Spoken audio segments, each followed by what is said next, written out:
بسم اللہ الرحمن الرحیم نحمدہ ونصلی علی رسولہ الکریم۔ کل طواف کا تذکرہ اور اس کا کرنے کا طریقہ اور اس کے متعلق کچھ باتیں عرض کی گئی تھی۔ ہمارا یہ حج کا طریقہ حج تمتع والا چل رہا ہے، اور حج تمتع کے اندر انسان مکہ مکرمہ میں جب پہنچتا ہے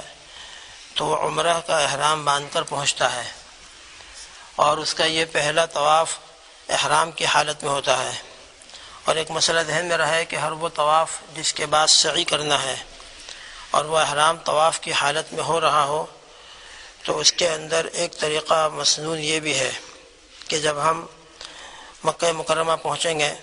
ابھی تک تو ہمارا تلبیہ چلتا رہے گا، لبیک اللہم لبیک لبیک لا شریک لک لبیک ان الحمد والنعمت لک والملک لا شریک لک،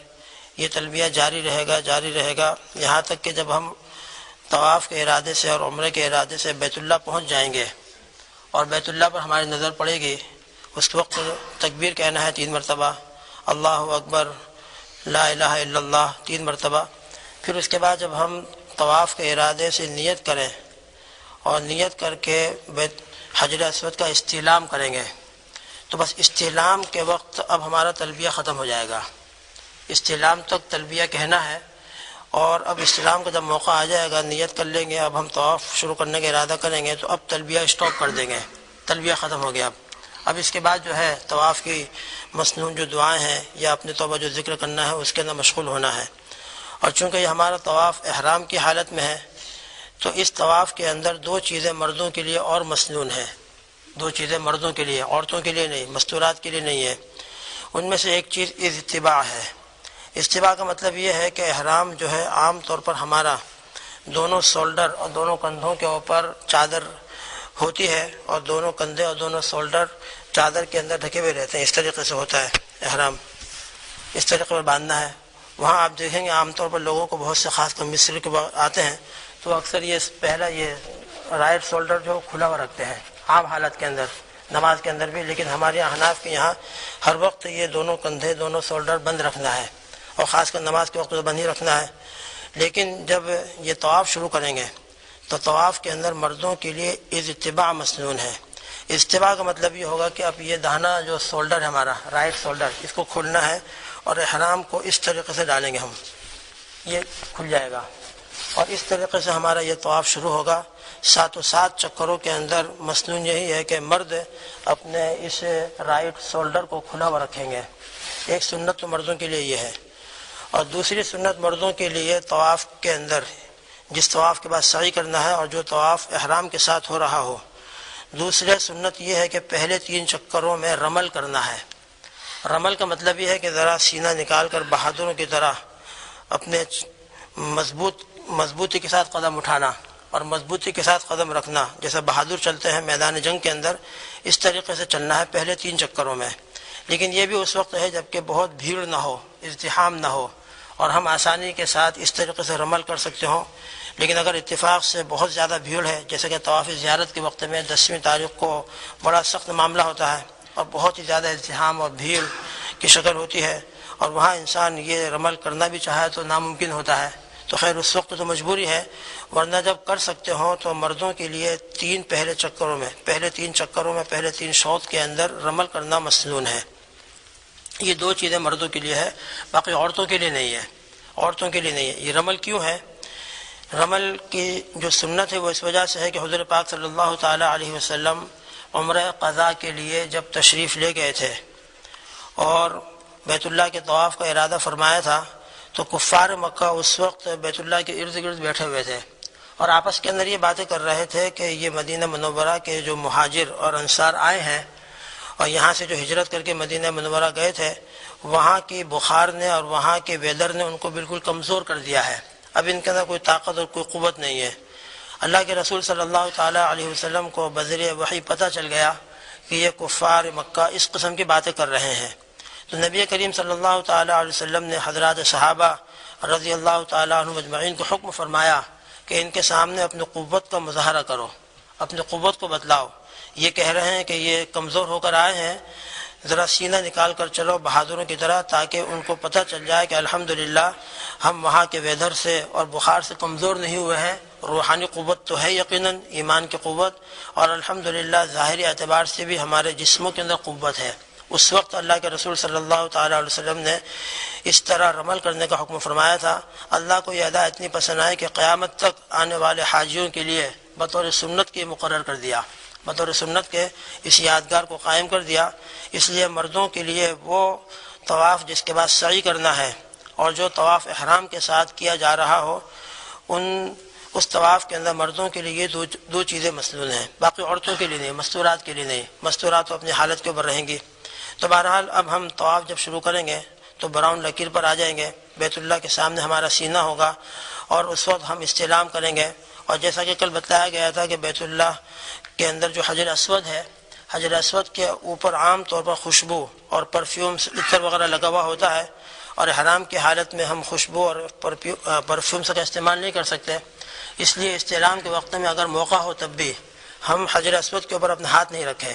اور اپنا چہرہ نہیں رکھیں، بعد میں موقع ہو تو حجر اسود کا استلام کر لیں گے۔ ابھی تو دور ہی سے یہ تصور اور یہ خیال کر کے کہ ہمارا ہاتھ حجر اسود کے اوپر ہے، اور بسم اللہ اللہ اکبر کہہ کر ہم حجر اسود کی طرف متوجہ ہوں گے اور انہی ہاتھوں کو بوسہ دے دیں گے اس طریقے پر، اور یہ خیال کر کے کہ میرے یہ ہاتھ حجر اسود کے اوپر تھے، اب میں اپنے ہاتھوں کو جو بوسہ دے رہا ہوں، چوم رہا ہوں، اس کو چمن جو دے رہا ہوں، اس خیال سے اور تصور سے کہ میں بیت اللہ حجر اسود کو بوسہ دے رہا ہوں، بس یہ استلام ہو جائے گا۔ اب استلام کے بعد فوراً ہم اپنا رخ جو ہے سیدھے کی طرف کر لیں گے، رائٹ کی طرف مڑ جائیں گے، اور رائٹ کی طرف مڑ کر اب حتیم کی طرف چل کر اپنا یہ طواف شروع کریں گے۔ کل بتلایا گیا تھا کہ احرام کی حالت کے اندر، یہ طواف کی حالت میں اپنا سینہ جو ہے، چیسٹ بیت اللہ کی طرف نہ کریں بلکہ سیدھا سامنے کی طرف کریں۔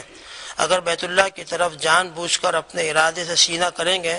تو کتابوں میں اس کو مکروہ تحریمی لکھا ہے، معلم الحجاج کے اندر بھی ہے، عمدۃ الفقہ کے اندر بھی ہے، اور دوسری کتابوں کے اندر بھی یہ مسئلہ لکھا ہوا ہے۔ البتہ مفتی نظام الدین صاحب رحمۃ اللہ علیہ کا ایک فتاوی نظامیہ ہے، اس کے اندر یہی سوال حضرت سے پوچھا گیا کہ یہ مکروہ تحریمی لکھتے ہیں، بعض حضرات حرام بھی لکھتے ہیں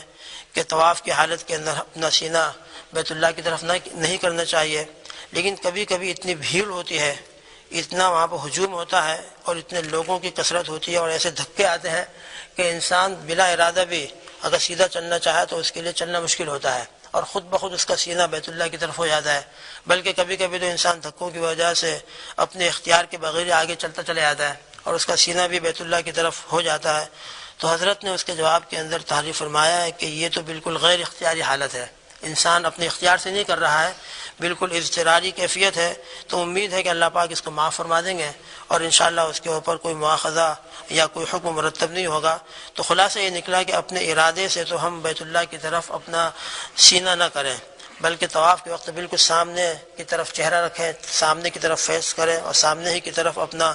رخ کریں اور سیدھے چل کر طواف کو ادا کریں گے۔ لیکن کبھی اتفاق سے ایسی بھیڑ ہو، ازدحام ہو، اور ازدحام اور بھیڑ کی وجہ سے، دھکوں کی وجہ سے اگر ہمارا سینہ بیت اللہ کی طرف ہو گیا تو اللہ معاف کرے، انشاءاللہ اس کے اوپر کوئی مواخذہ نہیں ہوگا۔ ایک مسئلہ تو یہ ہے، اور ایک مسئلہ یہ بھی ہے کہ اگر اتفاق سے کل ہمارے بھائی نے کہا تھا ایک بات کہ اگر طواف کے درمیان میں نماز شروع ہو جائے، طواف کے درمیان میں نماز شروع ہو جائے تو اب یقیناً نماز کے وقت میں ہم کو بیت اللہ کی طرف متوجہ ہونا ہی ہے، تو اس وقت کیا کریں گے؟ تو اس وقت مسئلہ یہ ہے کہ پہلے ہم طواف شروع کرنے سے پہلے ہم اندازہ لگا لیں کہ طواف شروع کریں گے ہم تو ہمارا طواف پورا ہو جائے گا کہ نہیں ہو جائے گا، ہمارے پاس اتنا ٹائم ہے یا ٹائم نہیں ہے۔ اگر اتنا ٹائم نہ ہو، اندازہ یہ ہے کہ نماز شروع ہونے میں خالی 5 منٹ 10 منٹ باقی ہے اور میں 5 اور 7 اور 10 منٹ میں اپنا طواف پورا نہیں کروں گا، تو مناسب یہ ہے کہ ٹھہر جائیں، نماز ادا کر لیں اور نماز ادا کرنے کے بعد اطمینان سے طواف شروع کریں۔ لیکن اگر اتفاق سے طواف شروع کر دیا تھا، معلوم نہیں تھا، اندازہ نہیں تھا اور نماز شروع ہو گئی، تو پھر اگر ہم نے 1 چکر یا 2 چکر یا 3 چکر لگائے ہیں اور اس وجہ سے ہم کو طواف چھوڑ کر نماز کے اندر شامل ہونا پڑا، تو مناسب یہ ہے کہ اس صورت کے اندر اپنا یہ طواف اثر نو کر لیں، 2-3 چکر کیے ہیں ان کو ختم کر دیں، 4 چکروں سے کم اگر چکر لگائے ہیں تو اپنا یہ طواف ختم کر کے مستحب طریقہ یہ ہے کہ اثر نو اپنا طواف کر لیں، 7 چکر اس کے بعد مستقل طور پر لگا لیں۔ اور اگر 4 چکر ہم لگا چکے تھے، 4 چکر لگا چکے تھے اور 5ویں چکر یا 6ٹھے چکر کے اندر نماز شروع ہو گئی، اور ہم کو خطرہ یہ ہے کہ اگر میں اپنا طواف پورا کروں گا تو امام صاحب کے ساتھ میری رکعت چھوٹ جائے گی، تو چونکہ وہاں کی نماز بھی بہت اہم ہے وہاں کی، اس لیے اگر رکعت چھوٹ جانے کا اندیشہ ہو تو اپنے ہم طواف کو چھوڑ دیں گے اور طواف کو چھوڑ کر امام صاحب کے ساتھ نماز کے اندر مشغول ہو جائیں گے۔ اب مجبوراً بیت اللہ کی طرف یقیناً رخ ہوگا ہمارا، لہذا یہ تو صورت معاف ہے۔ اب اس کے بعد جب ہم نماز سے فارغ ہو جائیں تو نماز سے فارغ ہونے کے بعد اب کیا کریں گے؟ تو مسئلہ یہ ہے، قیاس کا تقاضا بھی ہے، یہ عمدۃ الفقہ کے اندر بھی لکھا ہے کہ جہاں ہم نے چکر کو چھوڑا تھا اور جہاں ہم نے طواف چھوڑا تھا اور جہاں ہم نے نماز کھڑے ہو کر پڑھنا شروع کر دی تھی وہیں سے اپنا طواف شروع کر دیں، وہیں سے طواف شروع کر دیں۔ اثر نو حجر اسود کے پاس آنے کی ضرورت نہیں ہے، لیکن اگر کوئی آ گیا اور حجر اسود کے پاس سے اپنا وہ چکر لگانا شروع کیا تو بھی چل سکتا ہے، لیکن اگر وہیں سے اس نے کھڑے جیسے یہاں گھوم رہا تھا جہاں پہ اس نے نماز شروع کر دی اور نماز پوری کرنے کے بعد اب یہیں سے اپنا طواف شروع کر دے اور جو باقی چکر پورے کر لے تو انشاءاللہ طواف پورا ہو جائے گا۔ تو اس مجبوری کی وجہ سے اگر ہم کو بیت اللہ کی طرف سینہ کرنا پڑا تب تو بات الگ ہے۔ خیر بہرحال اب ہم نے طواف کرنا شروع کیا، کرتے کرتے حتیم کے بعد پہنچیں گے، حتیم سے پھر آگے بڑھیں گے، آگے بڑھتے حجر اسود کے سامنے ایک رکن یمانی آتا ہے۔ مثال کے طور پر یوں سمجھ لیجیے کہ یہ بیت اللہ ہے، یہاں حجر اسود ہے، ہم نے یہاں سے اپنا طواف شروع کیا، یہاں سے جب آگے بڑھیں گے تو آگے بڑھ کر حتیم آئے گا، یہاں سے بڑھتے حتیم کے پیچھے سے ہم کو چکر لگانا ہے، حتیم کے اندر سے طواف کرنا نہیں ہے بلکہ حتیم کے اوپر سے اور باہر سے طواف کرتے ہوئے گزریں گے ہم۔ تو یہ پہلا کونا ہے، دوسرا کونا ہے، یہ تیسرا کونا ہے، یہ کارنر ہے، اس کو رکن عراقی اور رکن شامی کہا جاتا ہے۔ پھر ہم بڑھتے یہاں پر آئیں گے، اس کو رکن یمانی کہا جاتا ہے، رکن یمانی۔ اب رکن یمانی کے پاس سے جب ہم ادھر آئیں گے، ادھر سے کرتے یہاں پہ جب آئیں گے تو اس صورت کے اندر ایک مسئلہ کتابوں میں یہ لکھا ہے کہ اگر ہم بالکل قریب سے گزر رہے ہوں، بالکل بیت اللہ سے قریب، اس طریقے سے قریب سے گزر رہے ہیں کہ ہم بیت اللہ کو اپنے ہاتھ لگا سکتے ہوں، تو رکن یمانی سے گزرتے وقت رکن یمانی کا استلام بھی مستحب ہے، رکن یمانی کو، لیکن رکن یمانی کو بوسہ دینا نہیں ہے، چومنا نہیں ہے، صرف اگر ہم وہاں سے قریب سے گزرتے ہوئے اپنے دونوں ہاتھ رکن یمانی کو لگا سکتے ہوں اور ہمارا چیسٹ سینہ سامنے کی طرف رہے، صرف چلتے خالی ہاتھ اس طریقے سے لگا دے، دونوں ہاتھ یا ایک ہاتھ رائٹ ہاتھ اور رائٹ ہینڈ، تو صرف اپنے ہاتھوں کو لگا دینا ہے اور ہاتھوں کو لگا کر آگے بڑھ جانا ہے، اس کو آگے بڑھ کر حجر اسود کی طرح بوسہ دینا نہیں ہے۔ لیکن یہ بھی اس وقت ہے جب کہ ہم کو اندازہ یہ ہو کہ رکن یمانی کے اوپر عطر وغیرہ نہیں ہے، خوشبو وغیرہ لگی ہوئی نہیں ہے، لیکن اگر اندازہ یہ ہے کہ اس پر بھی خوشبو لگی ہوئی ہے، کچھ تجربہ ہو گیا ہے، کسی نے بتا دیا ہے کہ وہاں پر بھی پرفیومس اور عطر لگا ہوا ہے، ماشاءاللہ پورا بیت اللہ معطر رہتا ہے، ہر وقت خوشبوؤں سے بھرا ہوا رہتا ہے، تو اگر اندازہ یہ ہے کہ وہاں پر بھی عطر لگا ہوا ہے تو پھر ہم خالی ایسے ہی بڑھ جائیں گے۔ جہاں پر ہاتھ لگا سکتے ہو تو ہاتھ لگانا ہے، اور اگر ہاتھ لگانے کا موقع نہ ہو تو حجر اسود کو جس طریقے سے ہم ہاتھ کرتے ہیں اور اپنے ہاتھوں کو بوسہ دیتے ہیں، رکن یمانی میں یہ عمل کرنا نہیں ہے، بس صرف رکن یمانی کے اندر اگر ہاتھ لگا سکتے ہو، استلام ہاتھ سے کر سکتے ہو تو ہاتھ لگا کر آگے بڑھنا ہے۔ اس طریقے سے جب آگے بڑھیں گے، یہاں جب آئیں گے براؤن لکیر کے اوپر تو بس ہمارا ایک چکر پورا ہو جائے گا، یہاں سے شروع کیا تھا اور چکر لگاتے طواف کرتے اس طریقے سے یہاں پر دوبارہ حجر اسود کے سامنے جب آئیں گے تو ایک چکر پورا ہوگا، اور ایک چکر پورا ہونے کے بعد پھر اس کے بعد ہم حجر اسود کی طرف متوجہ ہو جائیں گے، اور حجر اسود کی طرف اپنا چیسٹ کر کے، یہاں پر بھی گنجائش ہے چونکہ اب ہم کو استلام کرنا ہے، تو استلام کے وقت میں ہمارا سینہ بیت اللہ کی طرف ہو جائے گا، تو اس وقت بھی گنجائش ہے، لیکن یہاں پر بھی اتنا ہم خیال رکھیں کہ جب ہم حجر اسود کی طرف متوجہ ہوں تو وہاں کھڑے بسم اللہ اللہ اکبر کہیں گے اور اپنے ہاتھوں کو بوسہ دے دیں گے، اور پھر اس کے بعد جب آگے بڑھنا شروع کریں تو وہاں کھڑے ہی اپنا رخ سیدھے کی طرف کر دیں، اپنا پیر جو ہے سیدھے طرف موڑ لیں، آگے بڑھ کر نہ موڑیں، یہ نہیں کہ ہمارا رخ بیت اللہ کی طرف ہے اور چہرہ بیت اللہ کی طرف ہے وہیں سے آگے بڑھنا شروع کر دیں، کوشش یہ کریں پوری توجہ اس کی طرف رکھیں کہ ہم یہاں کھڑے تھے، یہاں ہم نے استلام کیا اور یہیں سے اپنا رخ اس طریقے سے کر دیں، اور پھر آگے کر کے اپنے طواف کو شروع کر دیں گے۔ اس طریقے سے اب دوسرا چکر شروع ہوگا، دوسرے چکر کے بعد جب ہم حجر اسود کے پاس آئیں گے تو پھر استلام کرنا ہے،